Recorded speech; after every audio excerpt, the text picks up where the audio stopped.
Hi! ఇది వచ్చేసి special వంటకము బొక్కల చారు. తెలంగాణ స్పెషల్ చికెన్ బొక్కల చారు. నాకు తెలిసి మీరు చేసుకొని ఉండరు. చేసుకుంటే ఓకే. కానీ దీని రెసిపీ చెప్తున్నాను చూడండి. చాలా అంటే చాలా టేస్టీగా ఉంటది. మీరెప్పుడు ట్రై చేయకపోతే ఇప్పుడు ట్రై చేయండి. మళ్ళీ మళ్ళీ ఎప్పుడు చికెన్ తెచ్చుకున్నా ఇది చేస్తారు. చికెన్‌లో కొన్ని బొక్కల్ని తీసి పక్కన పెట్టేసుకోండి. కొంచెం ఉప్పు, కారం పట్టేసి పెట్టాననమాట పక్కకి. మీకు ఎన్ని బొక్కలు ఎంత ముక్క ఉన్నా సరే తీసి పక్కన పెట్టుకోండి. అండ్ చింతపండు కూడా నానేసి పెట్టుకోండి. ఉల్లిపాయ, పచ్చిమిర్చి, కొత్తిమీర అండ్ పుదీనా. ఇదొచ్చేసి ఒక శనగపిండి కానీ, రాగి పిండి కానీ, జొన్న పిండి కానీ ఏ పిండి అన్నా తీసుకొని ఒక స్పూను వాటర్‌లో ఏసుకొని కలుపుకొని పెట్టుకోండి లంప్స్ లేకుండా.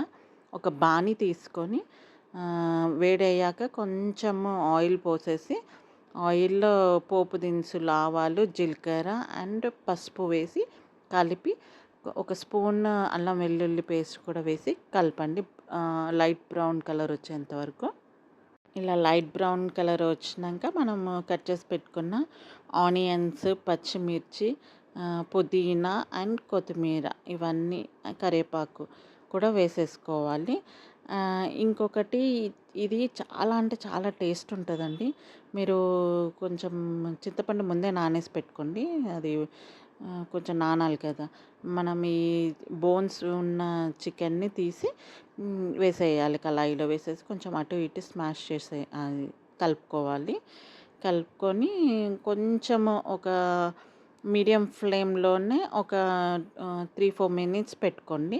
మూత పెట్టుకుంటే తొందరగా మగ్గుతుంది. మధ్య మధ్యలో కలుపుతూ ఉండండి. ఆల్రెడీ ఉప్పు, కారం కొంచెం వేసాను కాబట్టికి అవే నీరు కారి కొంచెం ఉడుకుతుందనమాట.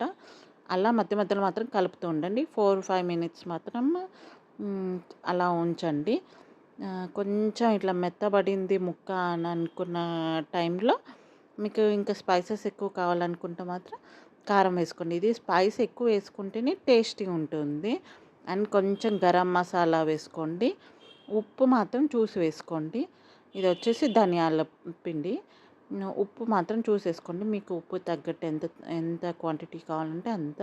ఒకసారి మొత్తం కలిపేసి ఒక్కసారి మళ్ళీ మూత పెట్టి తీసేయండి. ఆల్మోస్ట్ ముక్క మొత్తం ఉడికినట్టే.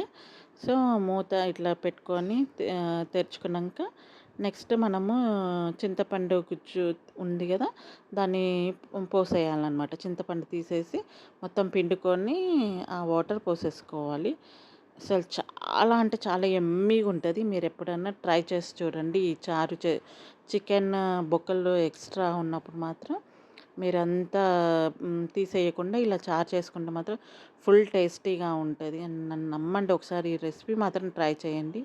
మంచి పుల్ల పుల్లగా చికెన్ స్పైసీగా చికెన్‌తోని చారు మాత్రం చాలా బావుంటుంది.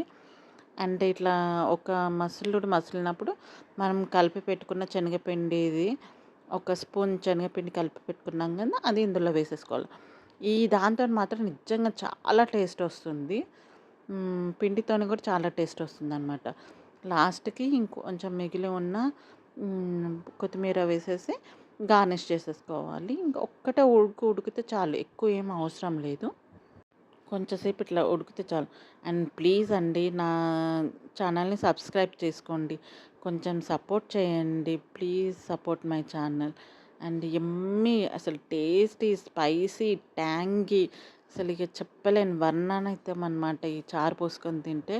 చూడండి, మీరు కంపల్సరీ ట్రై చేయండి. అండ్ సబ్స్క్రైబ్ చేసుకోవడం మాత్రం మర్చిపోకండి. Please subscribe my channel. Thank you.